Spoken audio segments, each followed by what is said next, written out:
रहे हैं news talk. देश और दुनिया की तमाम बड़ी खबरें जानने के लिए देखिए इस बुलेटिन में 10 बड़ी खबरें। खबरों से पहले नजर डालेंगे आज की हेडलाइंस पर। एर्दोगन दूसरी बार बनेंगे तुर्की के राष्ट्रपति, 20 साल से है सत्ता में। 31 मई को भारत आएंगे नेपाल के पीएम, बीटी समेत 50 लोगों का डेलीगेशन भी आएगा।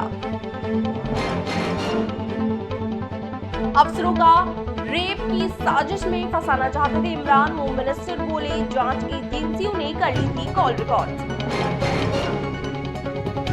रूस का साथ देने पर मिलेगी परमाणु हथियार, बेलारूस के राष्ट्रपति ने किया है ऐलान। चीन पहली बार स्पेस में भेजेगा आम नागरिक, अब तक सिर्फ सेना के एस्ट्रोनॉट ही गए थे अंतरिक्ष। अब खबर विस्तार से। रेसिप तैयप एर्दोगन एक बार फिर से तुर्की के राष्ट्रपति होंगे। एर्दोगन ने 28 मई को रन ऑफ राउंड में बाजी मारी है। एर्दोगन को कुल 52.1% वोट मिले, वहीं विपक्षी नेता कमाल को 47.9% वोट हासिल हुए हैं। ये चुनाव जीतने के बाद एर्दोगन 2028 तक राष्ट्रपति रहेंगे। ये चुनाव तुर्की में आए जानलेवा भूकंप के 3 महीने बाद हुआ, जिसमें 5000 से ज्यादा लोगों की मौत हुई थी। भूकंप के बाद 20 साल से तुर्की की सत्ता में बैठे एर्दोगन पर सवाल भी खड़े किए गए थे। तुर्की की करेंसी भी डॉलर के मुकाबले अब तक सबसे निचले स्तर पर है, महंगाई 40% से ज्यादा है। इसके बावजूद भी एर्दोगन चुनाव जीतने में कामयाब रहे। हालांकि इस चुनाव में एर्दोगन को विपक्षी नेता कमाल से कड़ी टक्कर मिली थी। आपको बता दें कि एर्दोगन 2023 से तुर्की की सत्ता में है। 2014 तक वो देश के प्रधानमंत्री रहे थे। नेपाल के प्रधानमंत्री पुष्प कुमार दहल उर्फ प्रचंड 31 मई को 3 जून तक भारत के दौरे पर रहेंगे। पिछले साल दिसंबर में प्रधानमंत्री बनने के बाद प्रचंड पहली बार आधिकारिक दौरे पर भारत आ रहे हैं। प्रचंड के साथ बेटी गंगा भी भारत आ रही है। इसके अलावा करीब 50 लोग भी इस दौरे पर उनके साथ रहेंगे। इसमें मंत्रियों के अलावा अफसर और जर्नलिस्ट भी शामिल है। दोनों देशों के बीच बॉर्डर से जुड़े मसलों पर भी बातचीत होगी। प्रधानमंत्री नरेंद्र मोदी ने प्रचंड को भारत आने का न्योता दिया था। दोनों देश इंटीग्रेटेड चेक पोस्ट बनाने पर भी समझौता कर सकते हैं। इसके 2 हिस्से होंगे। दोनों देशों की बॉर्डर फोर्स साथ पेट्रोलिंग और चेकिंग करेगी। इसके अलावा टूरिज्म और सिविल एविएशन सेक्टर के भी कुछ समझौते हो सकते हैं। नेपाल सरकार चाहती है कि भारत उसकी डिजिटल पेमेंट सिस्टम को तैयार करने में मदद करे। वहीं भारत ने इसके लिए कुछ शर्तें रखी हैं। पाकिस्तान के होम मिनिस्टर राणा सन-उल-हक के मुताबिक पूर्व प्रधानमंत्री इमरान खान फौज, ISI और मुल्क की दूसरी एजेंसियों को दुनिया में बदनाम करना चाहते थे। उन्होंने साजिश रची थी कि 9 मई को हिंसक मामले में आरोपी महिलाओं की गिरफ्तारी के दौरान जांच एजेंसियों पर रेप का आरोप लगवाया जाएगा। एक कॉल रिकॉर्ड हो गई है और इस तरह से ये साजिश का उजागर हो पाया। 9 मई 2023 को इमरान खान को 60 अरब रुपए के अलकादर ट्रस्ट घोटाले में गिरफ्तार किया गया था। इसके बाद इमरान समर्थकों ने आर्मी से जुड़े कई ठिकानों तक जला दिए थे। हिंसा में 8 लोगों की मौत हुई थी। इमरान का दावा था कि पुलिस फायरिंग में 25 लोगों की मौत हुई थी। अब हिंसा में शामिल लोगों को गिरफ्तार किया जा रहा है। आरोपियों में 300 से ज्यादा महिलाएं भी शामिल हैं। होम मिनिस्टर का दावा है कि खान अपनी इन्हीं महिला समर्थकों के जरिए जांच एजेंसियों पर रेप का आरोप लगवाने की साजिश रच रहे थे। रूस गुरुवार से पड़ोसी देश बेलारूस में अपने परमाणु हथियार तैनात करना शुरू कर चुका है। इसके 3 दिन बाद अब बेलारूस के राष्ट्रपति अलेक्जेंडर लुकाशेंको ने कहा है कि जो देश पुतिन और उसका साथ देंगे उन्हें परमाणु हथियार दिया जाएगा। लुकाशेंको ने ये बात रविवार को एक ऑन कैमरा इंटरव्यू में कही है। वो इस दौरान कजाकिस्तान के रूस में रिश्तों को लेकर बात कर रहे थे। उन्होंने कहा कि साथी देश यूनाइटेड स्टेट ऑफ बेलारूस और रूस में शामिल हो जाए तो उन्हें परमाणु हथियार मिल जाएंगे। 1991 में सोवियत संघ के टूटने के बाद पहली बार ऐसा होगा जब रूस किसी देश की धरती पर परमाणु हथियारों की तैनाती करेगा। हालांकि इस पर रूस का ही कब्जा रहेगा। इस समझौते पर लुकाशेंको ने कहा था कि हमें परमाणु हथियारों के लिए स्टोरेज फैसिलिटी बनानी थी। ये काम पूरा हो चुका है। रूस से परमाणु हथियारों का स्थानांतरण भी शुरू हो चुका है।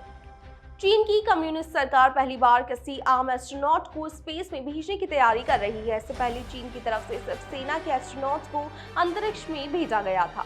चीन अपना मिशन कल यानी कि मंगलवार को सुबह 9:31 पर जिंगवाना सैटेलाइट सेंटर से लॉन्च करेगा। चीन की स्पेस एजेंसी ने सोमवार को इसकी जानकारी दी। बताया कि इस मिशन पर जाने के लिए बीजिंग की यूनिवर्सिटी ऑफ एरोनॉटिक्स और एस्ट्रोनॉटिक्स के प्रोफेसर गुई को चुना गया है। वहीं मिशन के कमांडर जिंग हाईपेंग होंगे, जो पीपल्स लिबरेशन आर्मी से है। इस मिशन में दोनों के अलावा एक इंजीनियर जू यांगजू भी होंगे।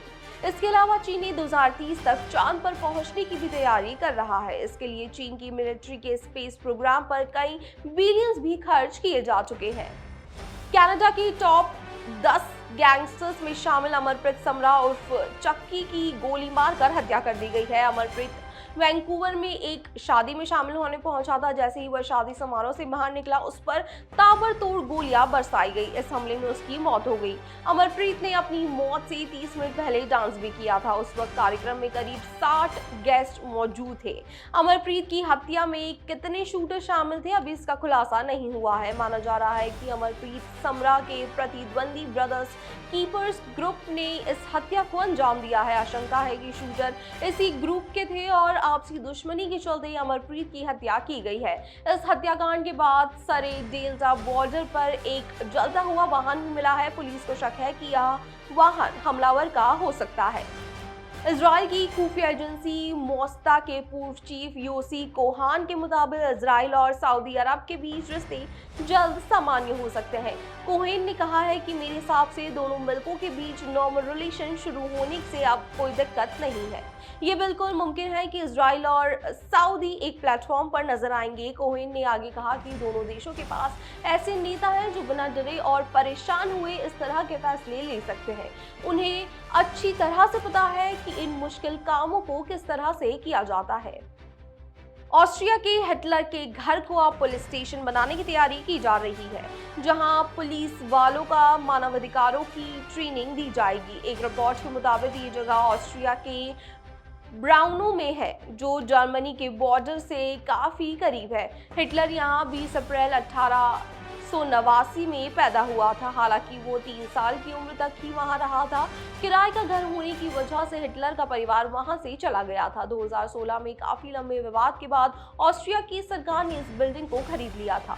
2016 में सरकार ने हिटलर के घर को लेकर एक कमेटी बनाई थी। इसने सुझाव दिया था कि हिटलर के इतिहास को देखते हुए घर को तोड़ दिया जाना चाहिए। हालांकि उस समय घर तोड़ने जाने को लेकर जमकर विरोध हुआ था। देश के कई बड़े नेताओं और लोगों ने कहा था कि इससे देश में हुई बड़ी घटना का इतिहास मिट जाएगा। जो कुछ हुआ उसके बारे में आगे की पीढ़ियों को भी जान पाए, इसलिए बिल्डिंग नहीं गिरानी चाहिए। नागरिक उड्डयन क्षेत्र में चीन ने बोइंग और एयरबेस से मुकाबले के लिए एक C919 विमान तैयार किया है। इस विमान ने रविवार को शंघाई से बीजिंग के लिए उड़ान भरी। चाइना ईस्टर्न एयरलाइंस की इस फ्लाइट में 128 यात्री सवार थे। 2 घंटे 25 मिनट में इसने दोनों महानगर को बीच की दूरी तय की। बीजिंग ने लैंडिंग के दौरान विमान और उसके यात्रियों के स्वागत के लिए वाटर सैल्यूट भी दिया गया। चीन की कमर्शियल एयरक्राफ्ट कॉरपोरेशन द्वारा तैयार इस विमान C919 की एक बार एक की यात्री की क्षमता 5,555 किलोमीटर की है। यह एयरबेस के A320 और बोइंग के B737 के लिए चुनौती है। कई प्रशिक्षणों के बाद दिसंबर में इस चाइना ईस्टर्न एयरलाइंस ने अपनी उड़ानों के लिए चुना गया था।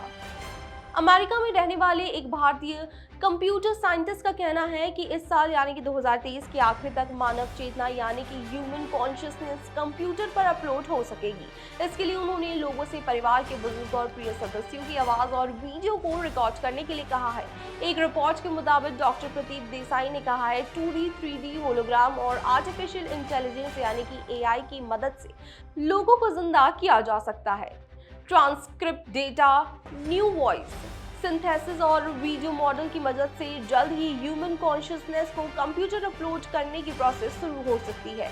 आर्टिफिशियल इंटेलिजेंस और होलोग्राम तकनीक के जरिए मरे हुए इंसानों को डिजिटल रूप से पुनर्जीवित किया जा सकता है।